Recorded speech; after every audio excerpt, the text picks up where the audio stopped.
Want to get a lot of PRs to nerd out about a topic? Ask them about using ChatGPT to write a press release.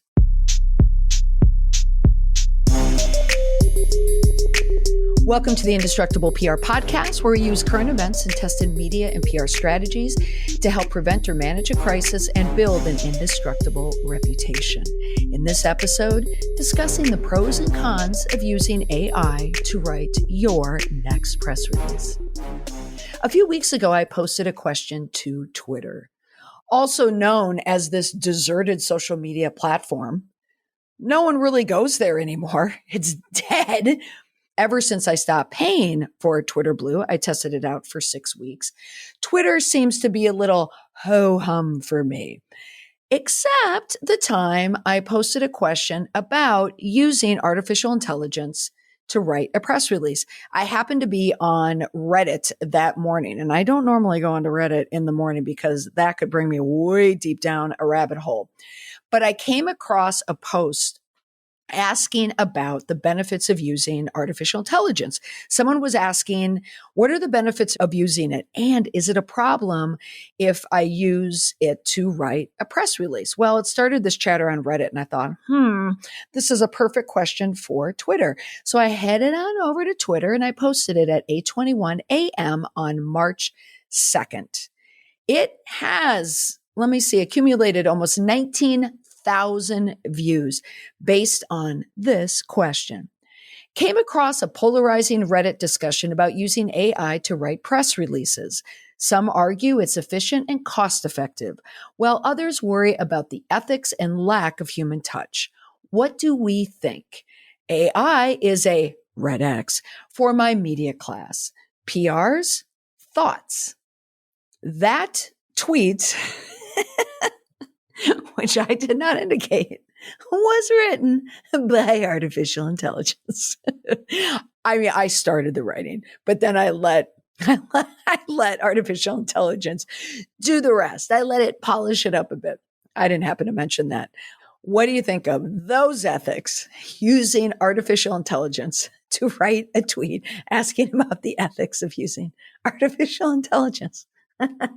I like it. I don't have a problem with it, but I received a lot of responses and a lot of retweets, which is great. Yeah, I always love the compounding engagement on social media posts. But before I dive into what the replies were, let's just look at some of the pros and cons, because as AI continues to advance and become more accessible, the question of whether to use it to write press releases is becoming more relevant. I saw it on Reddit after all. On one hand, AI-powered tools can save time and streamline the process of creating press releases. But on the other hand, there are concerns about the quality and authenticity of AI-generated content. And when you have an industry that is rooted in truth and fact, PR, public relations, journalism, we need the facts.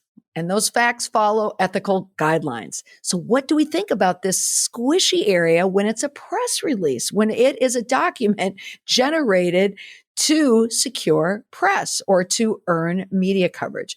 So in this episode, let's explore both sides of the argument to help you decide whether AI is the right choice for you when you write your press releases. First, let's consider some of the benefits of using AI for writing press releases.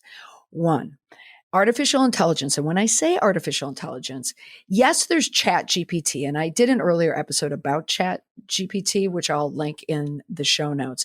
But there are other programs now and platforms that are using AI. AI is rapidly being onboarded on all of these platforms. So you almost can't get away from using it. One of the benefits to it is that it can quickly analyze data. It can identify trends and patterns, and it can generate content based around your research.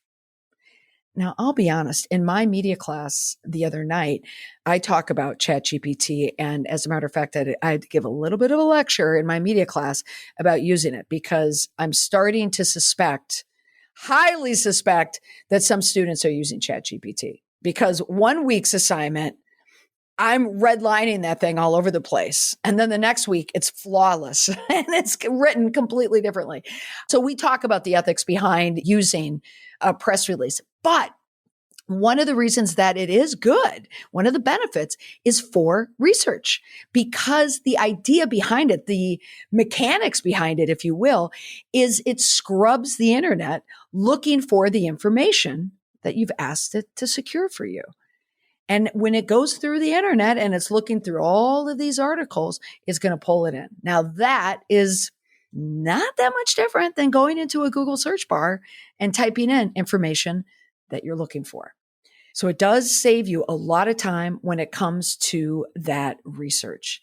Now, one of the other benefits to it as well is you can ask it to write specifically for search engines, that you can optimize the writing so it can be picked up by search engines, which can increase the visibility and the reach. Also, it can format itself into a press release. If you ask it specifically, write a headline, it will generate a headline for you. Write a subheadline, it will generate a subheadline for you. And then take that headline and subheadline and then create a press release. It will do that for you as well. Does it sound like I've done that before? Yes, I have. I've done that not to write press releases, but to see if you can use ChatGPT to do that. I'm going to tell you some of the risks from using it though now. One of the huge drawbacks about using AI for press release writing is big concerns over the authenticity of the content. It is not being generated by a person. When you write, you need to write in a compelling, natural way to draw an audience in. To rely on technology to do that is going to probably result in a big miss. I'm going to tell you right now, if you were to ask ChatGPT or AI to write a press release for you, and you take it, copy, paste it, and send it out, you are doing yourself a massive disservice. It's not going to have the authenticity that it needs to be not only a good press release, but a factual press release. Many people also believe that AI generated content lacks human touch. It lacks this emotional resonance that you need to connect with readers. I can say that as an instructor, as an adjunct professor, that's why I can spot AI material, because it lacks that human touch. You can sense that it's not there. I'm starting to get a really good sense of what's been generated by a human or a student doing their work at the last minute or by technology. And others are starting to worry that AI generated content is too predictable, which makes it less engaging and less interesting to read. There's almost a dryness to how the words are laid out or even the pattern behind the words. Now, there's also concern for potential bias in AI generated content because AI relies on algorithms and data. They may perpetuate existing biases or inaccuracies in the data they're analyzing. This could lead to inaccurate or misleading information being presented in your press release because it will look at all websites, but siren emoji, siren emoji, siren emoji. Sometimes it lists the website, but sometimes it doesn't. Imagine if you are writing a press release about diversity, equity, and inclusion, and it pulls from a press release or from another website that maybe doesn't view diversity, equity, inclusion the same way that you were intending to do it in your press release. Now, should you be using it to write your press releases? Ultimately, the answer depends on you. It depends on your specific needs and your goals. If you are looking to produce a large volume of press releases quickly, efficiently, then AI might be a good option for you. But if you're someone who cares about authenticity and the quality of your content, and you need to ensure that your press release accurately reflects your brand and your values, you will be better off using human writers. Now, I'm going to head on over to Twitter for a moment to give you some of the replies that I received. Now, it's interesting. The first few replies that I received These are PR people, communicators, and some I'm already familiar with, where they were leaning towards, yeah, it's okay. It's okay. But Twitter's no different than TikTok. The same thing happens. Commentary will be skewed a certain way because once a few people, louder voices, come in and denounce something, then no one wants to counter. Okay. And then there's a bias in the answer. And that's what I think happened in these replies.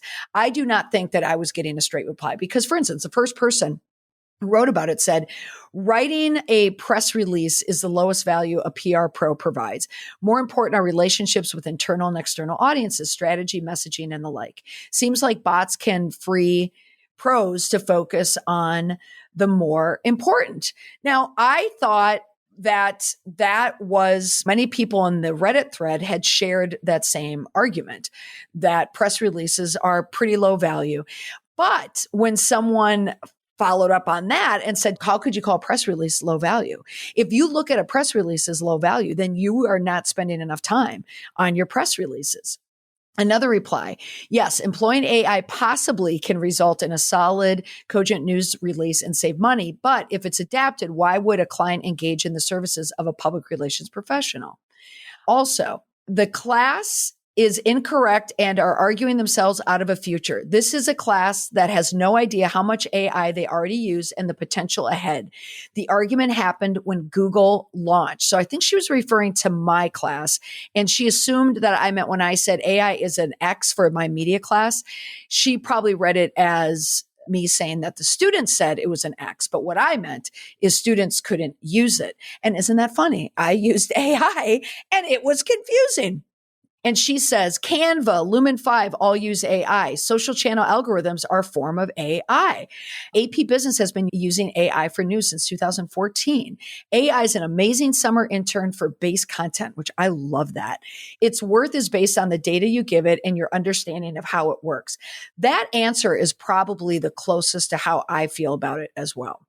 There are people out there that flatly denounce it. And they say you cannot use it. It is wrong. They talk about the legalities of using ChatGPT, which is also a concern. And it is a concern that a lot of people should look into when it comes to ChatGPT.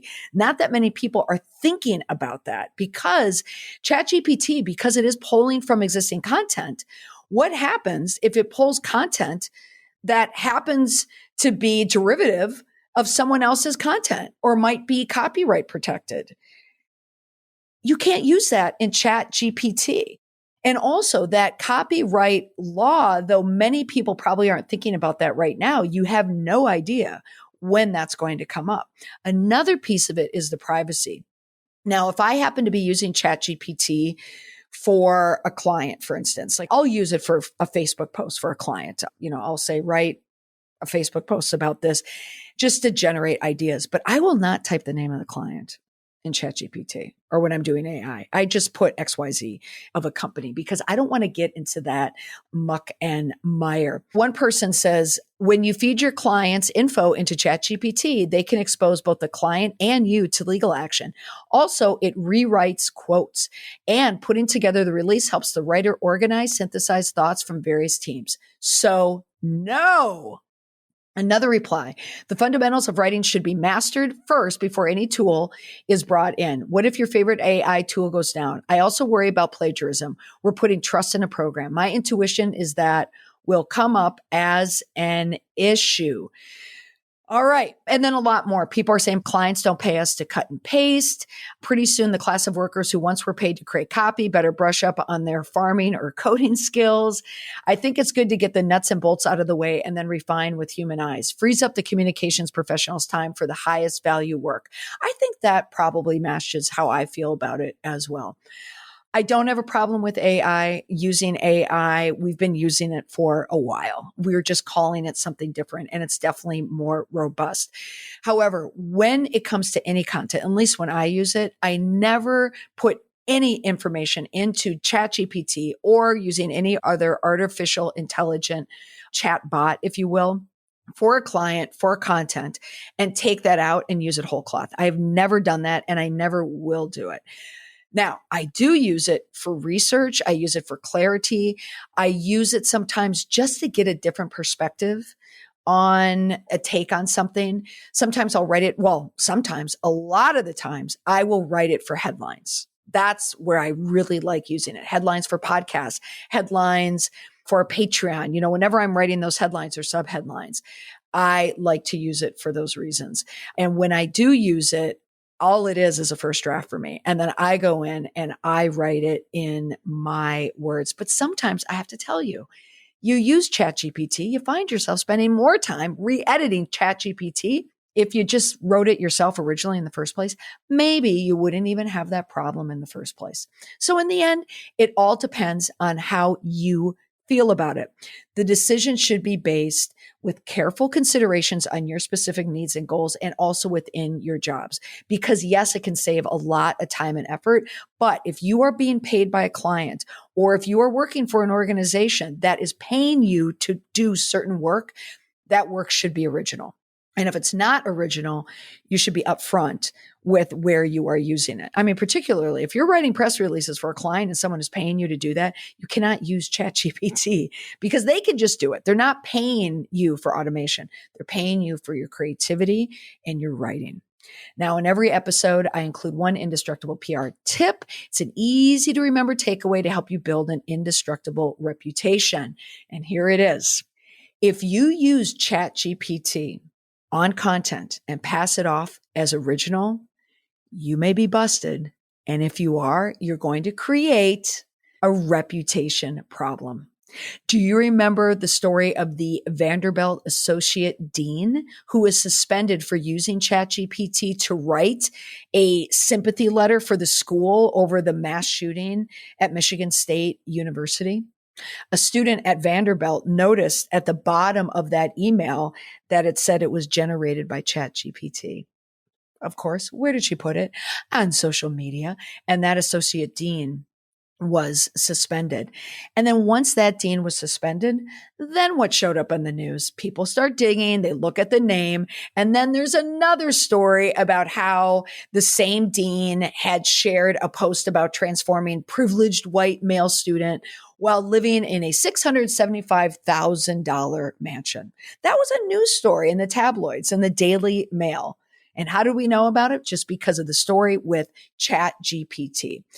Many people probably don't realize that you can tell, particularly if you use ChatGPT, that it leaves a watermark, or when you copy and paste it, it brings over the formatting and people can tell that it's ChatGPT generated content. That's all for this week. Thanks for listening. Bye for now.